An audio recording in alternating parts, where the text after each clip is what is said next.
এই মুহূর্তে আবহাওয়ার গুরুত্বপূর্ণ খবর, বৃষ্টিপাতের কথা জানিয়েছে আবহাওয়া দপ্তর। সেই বৃষ্টিপাত বেশ কিছু অঞ্চলে হতে পারে। এর পাশাপাশি আবহাওয়া দপ্তর জানিয়েছে যে তাপমাত্রা উঠবে, মানে তাপমাত্রা একটু বাড়বে, কিন্তু তাপমাত্রা আবার কমবে, এমনটাই খবর দিয়েছে। যেমনটা আপনাদের বলেছিলাম, বৃষ্টিপাতের পরে আবারও তাপমাত্রা নামবে, অর্থাৎ ঠান্ডা বাড়বে। কনকনে ঠান্ডা ইতিমধ্যে চলছিল, তাতে কিছুটা আকাশ পরিষ্কার পরিচ্ছন্ন দেখা গেছে। বেশ কিছু অংশে ভালো রোদের দেখাও মিলতে শুরু করেছিল। এই পরিষ্কার আকাশেই আবার কিছু অংশে হালকা কুয়াশা বা মাঝারি কুয়াশার পাশাপাশি কিছুটা মেঘলা আকাশ থাকবে। এবার এখানে থাকবে বৃষ্টিপাত। কোন কোন এলাকাগুলিতে কি পূর্বাভাস রয়েছে আমরা এখানে জানাবো। বিপরীত ঘূর্ণাবর্ত এবং ঘূর্ণাবর্ত এই রকম পরিস্থিতি রয়েছে। কুয়াশা এখনই যে পুরোপুরি চলে যাচ্ছে তেমন নয়, কুয়াশাও থাকবে, তবে আগের থেকে একটু কমের দিকে থাকবে। উত্তর পশ্চিম ভারতেও ধীরে ধীরে কুয়াশাগুলি একটু কমার দিকে থাকবে, কিন্তু কুয়াশা থাকবে। এই আর কি রয়েছে। শৈত্যপ্রবাহ, কোল্ড ডে কন্ডিশন এগুলোও রয়েছে। নতুন আপডেট বেরিয়ে এসেছে, কোন কোন জায়গাতে কি পরিস্থিতি হতে পারে সেগুলো আপনাদের জানাবো। মেঘ যেটা আসবে সেটা হচ্ছে যে ওই উড়িষ্যার দিক হয়ে ঝাড়খণ্ডের উপর দিয়ে গাঙ্গেয় পশ্চিমবঙ্গে ঢুকে আর একটু ডান দিক দিয়ে যাবে। এর প্রভাবে কিছু অঞ্চলে বৃষ্টিপাত হবে। তো চলুন আমরা সেটা দেখাই। আপনারা শুধু জানিয়ে দিন যে আপনার এলাকায় আকাশ পরিষ্কার হয়েছিল কিনা এবং সেখানে রোদের দেখা কেমন পেয়েছিলেন, তাতে কোনো উপকার পেয়েছেন নাকি ঠান্ডাটা এখনও ভালোই পাচ্ছেন, সেটা অবশ্যই জানাবেন। দিনের বেলাতে কেমন অনুভব করেছিলেন এবং রাতের বেলাতে কেমন অনুভব করছেন এবং বর্তমানে কেমন অনুভব করছেন অবশ্যই কমেন্ট করে কিন্তু জানাতে ভুলবেন না। দেখুন বন্ধুরা, ইতিমধ্যে ভারতীয় মৌসুম ভবন 23শে জানুয়ারি আপডেট প্রকাশ করে দিয়েছে। বেশ কিছু নতুন তথ্য রয়েছে। একটু সিস্টেমগুলি প্রথমে বলে দিই এবং সতর্কতাগুলি। মূলত এখন যেটা বলছে যে দুটো পশ্চিমী ঝঞ্ঝার প্রভাব রয়েছে, টু ফিবেল ওয়েস্টার্ন ডিস্টারবেন্স, যার প্রভাবে বৃষ্টিপাত তুষারপাত লেগে থাকবে হিমালয়ের পশ্চিম ভাগে 28শে জানুয়ারি পর্যন্ত। এছাড়া দেখুন অ্যান্টি সাইক্লোনিক সার্কুলেশন বা বিপরীত ঘূর্ণাবর্তের অবস্থান রয়েছে উত্তর পশ্চিম বঙ্গোপসাগরে এবং একটি ঘূর্ণাবর্ত রয়েছে মারাঠাওয়াড়া এবং সংলগ্ন এলাকার উপরে, যার প্রভাবে হালকা থেকে বিক্ষিপ্ত বৃষ্টিপাত চলবে বিদর্ভ, ছত্তিশগড়, তেলেঙ্গানা, অন্ধ্রপ্রদেশের উপকূল, উড়িষ্যা, পশ্চিমবঙ্গ এবং সিকিমে 2 থেকে 3 দিনের সম্ভাবনা রয়েছে। এছাড়াও কিছুটা হালকা থেকে মাঝারি মানের বৃষ্টিপাত হতে পারে, সেগুলো রয়েছে আন্দামান নিকোবর দ্বীপপুঞ্জের দিকে। নতুন করে এই খবর এসেছে 24 থেকে 28শে জানুয়ারির মধ্যে, এবং সঙ্গে দু এক জায়গাতে ভারী বৃষ্টিপাতও হতে পারে 25শে জানুয়ারির দিকে, এমনটা বলেছে। এদিকে কুয়াশা এবং ঘন কুয়াশা এগুলি এখনও লেগে থাকবে। মূলত যেমনভাবে চলছে বিগত বেশ কিছুটা সময় ধরে পাঞ্জাব, হরিয়ানা, চণ্ডীগড়, উত্তরপ্রদেশ এবং তার পাশাপাশি এগুলো সব রাত থেকে সকালে দেখা যাবে। এটা রয়েছে যেটা এখানে পরিষ্কার দেখা যাচ্ছে যে বিহার এবং মধ্যপ্রদেশ, হিমাচল প্রদেশ, উত্তরাখণ্ড, পশ্চিমবঙ্গ, আসাম, মেঘালয়, মিজোরাম, ত্রিপুরা 25শে জানুয়ারি সকাল পর্যন্ত এখনও কোথাও কোথাও ঘন কুয়াশা থাকবে। এদিকে কোল্ড ডে থেকে সিভিয়ার কোল্ড ডে যে ব্যাপারগুলো রয়েছে সেগুলো কিন্তু ওই পাঞ্জাব, হরিয়ানা, উত্তরপ্রদেশ এই সমস্ত এলাকার উপর দিয়ে, পশ্চিম রাজস্থানের উপর দিয়ে, উত্তরাখণ্ড, পূর্ব রাজস্থান এই সমস্ত এলাকা হয়ে বিহার এবং মধ্যপ্রদেশের দিকে এগুলো খুব প্রচণ্ড ঠান্ডা থাকবে। তবে আমাদের এদিকেও থাকবে, সেই ব্যাপারও রয়েছে, এর প্রভাবটা এখানে পড়বেই। তাই ঠান্ডা এখনই পুরোপুরি যাচ্ছে না। কিন্তু এই যে ব্যাপারটা নতুন খবর যেটা দেখুন, এখানে পূর্ব ভারত, ইস্ট ইন্ডিয়া লেখা রয়েছে। রাইজ ইন মিনিমাম টেম্পারেচার, ওই যে মেঘ ঢুকছে যার জন্য 2 থেকে 3 ডিগ্রি তাপমাত্রা বাড়বে দুদিনের জন্য। সেই যেটা বাড়বে আবার সেইটাই কিন্তু ধীরে ধীরে দেখুন 2 থেকে 3 ডিগ্রি আবার ফল হয়ে যাবে তার পরবর্তী 3 দিনের মধ্যে। এইটা দিয়েছে নতুন খবর। উত্তর পশ্চিম ভারতে এই মুহূর্তে বড় কোনো পরিবর্তন হচ্ছে না, তবে 2 দিন পর থেকে কিছুটা বাড়বার খবর দিয়েছে আবহাওয়া দপ্তর। কোল্ড ওয়েভ বা শৈত্যপ্রবাহের বিষয়গুলি এখন লক্ষ্য করা যাবে হিমাচল প্রদেশ, উত্তরাখণ্ড, পাঞ্জাব, হরিয়ানা, চণ্ডীগড়, উত্তরপ্রদেশের দিকে 24 তারিখ পর্যন্ত। আর গ্রাউন্ড ফ্রস্ট কন্ডিশন যেগুলো রয়েছে হিমাচল প্রদেশ, উত্তরাখণ্ড এবং পশ্চিম উত্তরপ্রদেশে 24শে জানুয়ারি পর্যন্ত লক্ষ্য করা যাবে। একটু ছবিগুলো আপনাদের দেখিয়ে দিই, যেভাবে দেখাই দেখুন। এখনও বোধহয় লাল সতর্কতা থাকার কথা, যা খবর দেখতে পাচ্ছি। হ্যাঁ, লাল সতর্কতা রয়েছে এবং হলুদ সতর্কতা রয়েছে। এই জায়গাগুলোতে প্রচণ্ড ঠান্ডা, আর আমাদের এদিকেও ঠান্ডা কিছুটা রয়েছে। এই যে এখানে দেখুন একটা চিহ্ন দেওয়া রয়েছে। আর এইগুলোতে কুয়াশা ব্যাপার থাকবে এবং এখানে বৃষ্টিপাত ঢুকবে, ফলে একটুখানি পরিবর্তন হবে, তাপমাত্রা বাড়বে। তো সতর্কতাগুলি ধীরে ধীরে এইগুলোতে একটু কমে যাবে, কিন্তু কুয়াশাটা মোটামুটি রয়েছে। 26 তারিখের দিকে কুয়াশাটা অনেকটাই কমে যাবে দেখা যাচ্ছে। এই রকম করে রয়েছে। আর পরবর্তী ক্ষেত্রে এগুলোতে এখনও ঠান্ডা চলবে আর কি, 27 তারিখ 28 তারিখ পর্যন্ত এখনও ঠান্ডাগুলো এগুলোতে থাকবে, তার প্রভাবে আমাদের এখানে ঠান্ডা থাকবে। এবারে একবার দেখে নেব আলিপুর আবহাওয়া দপ্তর কী জানাচ্ছে। 23 তারিখ দুপুরবেলাতে একটা আপডেট প্রকাশ করেছে। সেই আপডেট অনুযায়ী দেখা যাচ্ছে যে উত্তরবঙ্গে হালকা বৃষ্টিপাত রয়েছে, স্নোফলও হতে পারে দু এক জায়গাতে, সেটা দার্জিলিংয়ের সাইডে রয়েছে মূলত। আর একটুখানি কালিম্পংয়ের দিকে বৃষ্টিপাত থাকলেও বাকি জেলাগুলির আবহাওয়া শুকনো থাকবে, কিন্তু কুয়াশা থাকতে পারে বলে মনে হচ্ছে, হালকা মাঝারি তো কুয়াশা থাকবেই। দেখে নিচ্ছি সতর্কতা কতটা রয়েছে।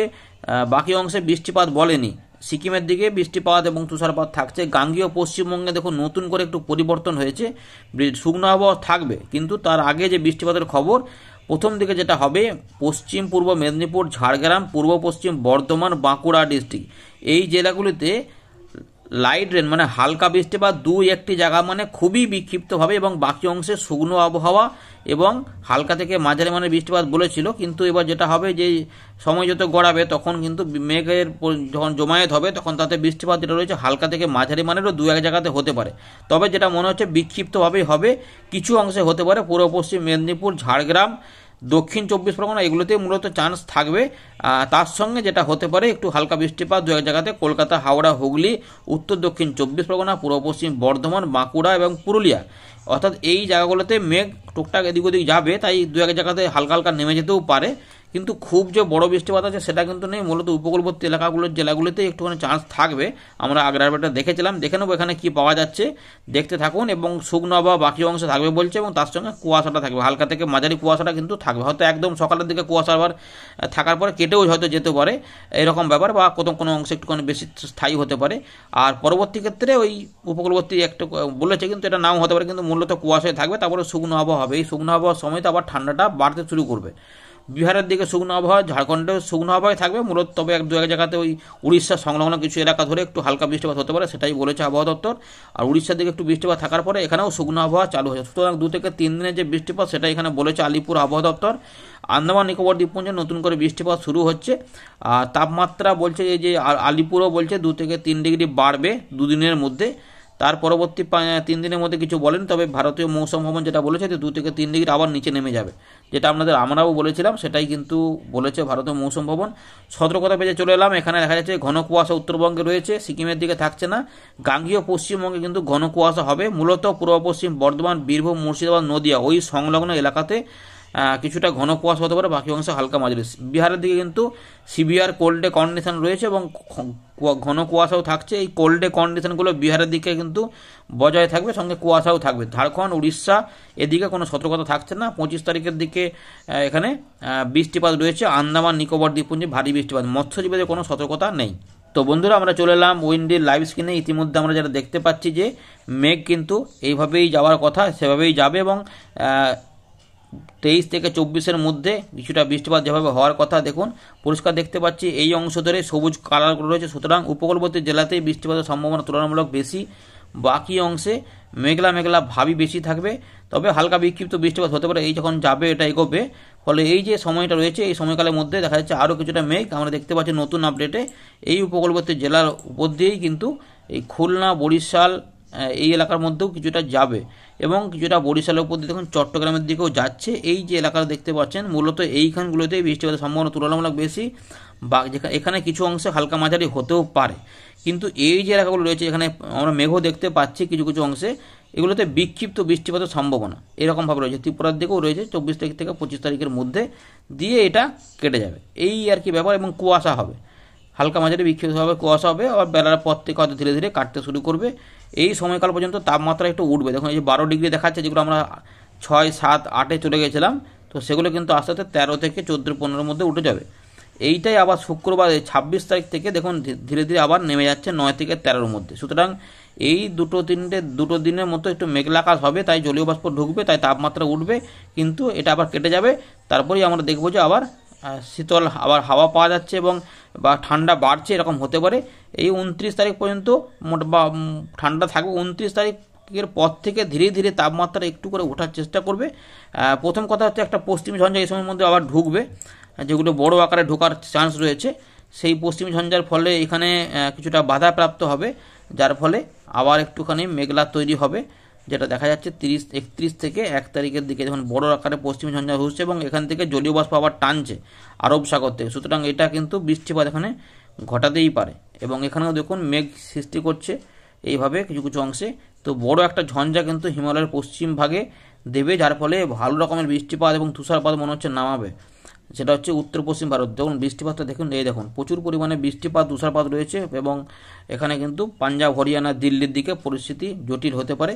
এবং যেটা দেখা যাচ্ছে যে উত্তরপ্রদেশের দিকেও হতে পারে কিছুটা বৃষ্টিপাত, এবং আমাদের গাঙ্গীয় পশ্চিমবঙ্গের দিকেও কিন্তু বঙ্গোপসাগর থেকে জলীয় বাষ্প ঢোকার সুযোগ পেয়ে যাবে। ফলে এটা যখন আরও এগোবে, হতে পারে যে এর আশপাশ সময়ের মধ্যে কিছুটা বৃষ্টিপাত নেমে যেতেও পারে হালকা হালকা করে। আপাতত রয়েছে হালকা বৃষ্টিপাতের সম্ভাবনা, কিন্তু এতে কি হবে না হবে নজর রাখবেন, তাহলে মোটামুটি বুঝে যাবেন এই সময়কালটার মধ্যে। তার আগে পর্যন্ত এই যে 30 তারিখ পর্যন্ত মোটামুটি শুকনো চলবে। এই 26 তারিখ বা 25 তারিখ থেকে এই সময়কালের মধ্যে কোনো বৃষ্টিপাত সেভাবে আর থাকবে না, শুকনো আবহাওয়া থাকবে, হালকা হালকা কুয়াশা থাকতে পারে, ঠান্ডা পরিস্থিতি বজায় থাকবে, রোদের দেখাও মিলতে শুরু করবে। কিন্তু এই যে সময়টা রয়েছে এখান থেকে দেখুন বৃষ্টিপাত যেটা ঢুকবে, দেখা যাচ্ছে যে এইভাবে একটা বৃষ্টিপাত ঢুকতে পারে। এবারে দেখে নিন যে মেঘগুলো আমরা দেখলাম সেখান থেকে কেমন বৃষ্টিপাত যাচ্ছে। মূলত যেটা বললাম যে উড়িষ্যার দিকে বেশি বৃষ্টিপাত থাকবে, আর সংলগ্ন যে আমাদের বারিপদ, বালেশ্বর এবং জলেশ্বর এই সংলগ্ন যে রয়েছে এখানে ঝাড়গ্রাম, পশ্চিম পূর্ব মেদিনীপুর এবং দক্ষিণ 24 পরগনা, এই যে এলাকা রয়েছে কোলাঘাট পর্যন্ত, এই এলাকাতে একটু দেখুন মিলিমিটারে দেখুন মাপছি 4 থেকে 5 মিলিমিটার। সুতরাং হালকা থেকে মাঝারি মানের একটু বিক্ষিপ্ত বৃষ্টিপাত এই এলাকা ধরে ঠিক এই জায়গার মধ্যে থাকবে। আর বাকি এলাকাগুলোতে দেখুন এই যেমন এখানে মেঘটেক রয়েছে, তো এই বৃষ্টিপাতের ব্যাপার দেখা যাচ্ছে সেগুলো কিন্তু খুবই হালকা টাইপের। এবার যখন ট্র্যাক করছি এই দেখুন এই যে যখন এগোচ্ছে তখন দেখা যাচ্ছে উত্তর 24 পরগনা, কিছুটা পূর্ব বর্ধমান, হুগলি, এই দেখুন বাঁকুড়া, পুরুলিয়া কিছু কিছু এলাকা, এই জন্যই বলেছে যে 2-1 জায়গাতে হতে পারে। তো এগুলোতে তাই বড় আকারের নাও হতে পারে, কিন্তু যদি মেঘ একটু ভালো করে জমতে পারে তাহলে এদিক ওদিক করে নামতে পারে। এখন বীরভূমের দিকেও একটু দেখা যাচ্ছে যে 0 পয়েন্ট চেঞ্জ হচ্ছে মিলিমিটার এগুলো। খুলনা বিভাগের কোথায় কোথায় রয়েছে দেখুন, খুলনা বিভাগের ঠিক সাতক্ষীরার উপর দিয়ে খুলনা হয়ে টুঙ্গিপাড়া, গৌর নদী এবং এদিক দিয়ে মুন্সিগঞ্জ পর্যন্ত চলে যাচ্ছে কুমিল্লার দিকে, এদিকে কিন্তু মানে একটু এদিক ওদিক করে মেঘ যাবে আর কি, সেগুলোর প্রভাবেই কোনো কোনো অংশে নামতে। তাই সব জায়গাতেই মোটামুটি একটু হালকা বিক্ষিপ্ত কথা বলে রেখেছে, কিন্তু মূলত দেখুন আমাদের 2 মেদিনীপুর, কিছুটা ঝাড়গ্রাম এবং দক্ষিণ 24 পরগনা বা সামান্য উপকূলবর্তী এই এলাকার উত্তর 24 পরগনা ধরে এটা শ্যামনগর, মাঠবেড়িয়া, পিরোজপুরের উপর দিয়ে এটা যেতে পারে, বরিশালের উপর দিয়ে যেতে পারে। সুতরাং সেক্ষেত্রে কলাপাড়া, লালমোহন, বরিশাল, পিরোজপুর, মতিরহাট, ফটিকাছড়ি, চট্টগ্রাম, সেনবাগ এই দিকগুলো হয়ে কিছুটা দক্ষিণ ত্রিপুরা দিয়ে ওই মিজোরাম দিক পর্যন্ত যেতে পারে। যদি হয় সেক্ষেত্রে এই আর কি রয়েছে, খুব যে বড় আকারে বৃষ্টিপাত রয়েছে তেমনটা নয়, যেটা আমরা আগেও বলেছিলাম হালকা বিক্ষিপ্তের মধ্যে রয়েছে, কিন্তু বৃষ্টিটা মূলত থাকবে উড়িষ্যা এবং সংলগ্ন উপকূলবর্তী জেলাগুলিতে, এইরকমভাবে রয়েছে এবং আর কোনো বৃষ্টিপাত নেই, এই আপাতত রয়েছে। সুতরাং ঠান্ডা পরিস্থিতি বজায় থাকবে এবং এর পরবর্তী ক্ষেত্রে ওই পশ্চিম ঝঞ্ঝা এলে কিছুটা বিক্ষিপ্ত হবে, এদিকে বৃষ্টিপাত হতে পারে এবং ইনডিউস সাইক্লোনিক সার্কুলেশন থাকবে এটার প্রভাবে। ফলে একটু বড় আকারে আসছে, এটা আরও কিছু পরিবর্তন পাওয়া যাবে, সেগুলো নজর রাখলেই বোঝা যাবে কী হচ্ছে না হচ্ছে। এই রয়েছে আপডেট, আর এখানে কোনো আমরা করছি না। দুপুরের দিকে রোদবোধ পাওয়া যেতেও পারে কিছু অংশে, 25-26 তারিখ থেকেই ভালোভাবে হয়তো হতে পারে। ধন্যবাদ।